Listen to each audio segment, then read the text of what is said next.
Hello everybody, I'm going to take a tour of my home bow shop. Follow me.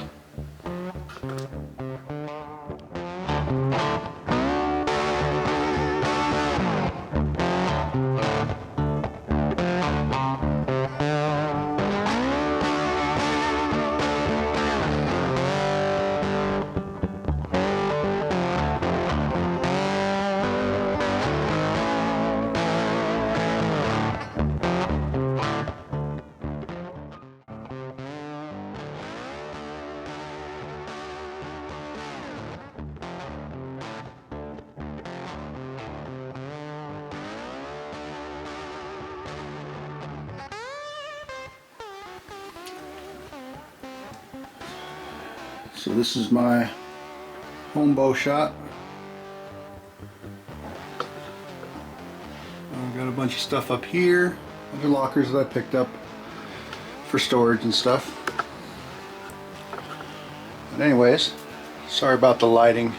Working on that, got some additional lighting on the way, but this is my home bow shop. I prefer to do my own stuff on my own bows just because I tend to be hyper anal about setting them up, and I don't want to be in a rush, and I enjoy the tuning aspect of it, just getting everything as dialed in as humanly possible on a bow, and testing. I'm constantly testing fletching configurations, point weights, all that stuff, and shooting through paper just to get as good an arrow flight as possible. But so with all of that, I decided to start building my own kind of home bow shop, to work on all my own stuff. So the wife gave me permission because I got another project that's going to be in the works here on another channel, coming in a couple months, and once that gets here, that'll probably consume a majority of my time. But in the meantime, this is my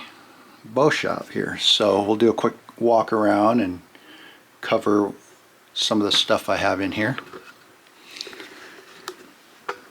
But that's the door entrance to my shop, and big giant tapestry from my parents that nobody really wanted, and I absolutely love. The thing is huge. It's about, I don't know, 4 feet by 5 feet. If I can scoot back and kind of see how much room on the wall that thing takes up. But I love it. The best part about this thing, see if it'll show up on camera, is this deer. This ginormous buck has blue eyes, as well as that doe, although it's really hard to show up on camera, and that doe. Anyways, continuing on with the tour, couple Home Depot work tables that the wife got for me. She's a wonderful person, always thinking of me. But she got me these two big giant husky tables here that are height adjustable. And I kind of set one up as like a desk with monitor and computer and some sound. I do a lot of my video editing there now. Some more paintings, pictures that I've been able to hang up on the wall, and some storage for my bows. So this is a black powder pistol and holster that I made a couple years ago for my dad. This is my son's bow, PSC Stinger. I actually love that bow. It's so buttery smooth to shoot and draw back, and decent speed considering solo cam.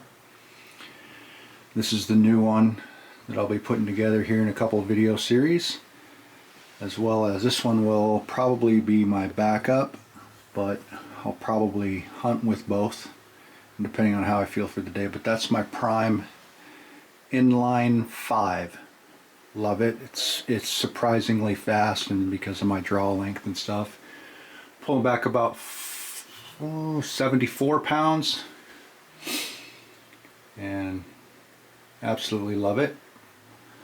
But on to the rest of the stuff here. So a bunch of lockers that I picked up that have storage for various stuff. I put a little hook up here for some of my calls, my elk calls, bugles, grunts, javelina calls. And moving on to where I'll be working on bows. I got I think this is an October Mountain bow vise, fully adjustable for leveling front to back, side to side, as well as this quick ball joint lock here to move it wherever you want. And then my bow press, just a cheap bow press. Don't have the fingers on it right now, but they would go here, and I might have to press these out and drive in a new post for wider limbs, but we'll see, depending on what I have. But that's my press. I do have the attachment that'll go here and here to act as a draw board, which is pretty nice, convenient, everything kind of there. Which means that this ginormous piece over here was an old draw board that I had made up with my father. But it's kind of just sitting in the corner now. But this is the big toolbox that I got on sale for all my archery stuff. Got one drawer for a whole bunch of different fletchings because I'm constantly tinkering, constantly checking, testing, some nocturnal inserts, or nocks anyways, and then different inserts. I like to run these Ethics Archeries, the aluminum ones.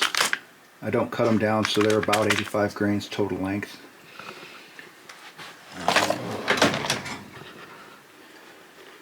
That's kind of my setup. Got some of the parts here that I'll be using to put the new bow together. The QAD integrated drop away rest. Gonna swap out, see if I can possibly swap this into that wrist strap, because I think it just looks better, but the diameter difference is pretty significant, so I don't know if I'll be able to get it in there, but I'll figure out something. One way or another, it's going on there. But the matching quiver for that bow in OD green, or whatever Bowtech's green is called. It's a little bit darker than the wall. The wall is kind of like an OD green color. It's a little bit darker, almost looks black in this light with the QU Verde limbs, but I'll have a separate video for that. This is my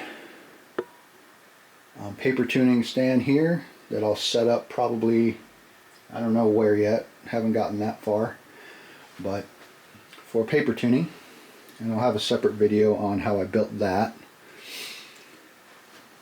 And then just a spot here on the side with some magnet hooks for some of the arrows. And I like to run the Victory RIPXVs, and I think these are 250 spine, these ones here. These arrows are my son's, 400 spine. Mine are 250 spine, and the reason for the 250 spine is just my insane draw length. I'm about 6 foot, but my draw length is about 31 inches.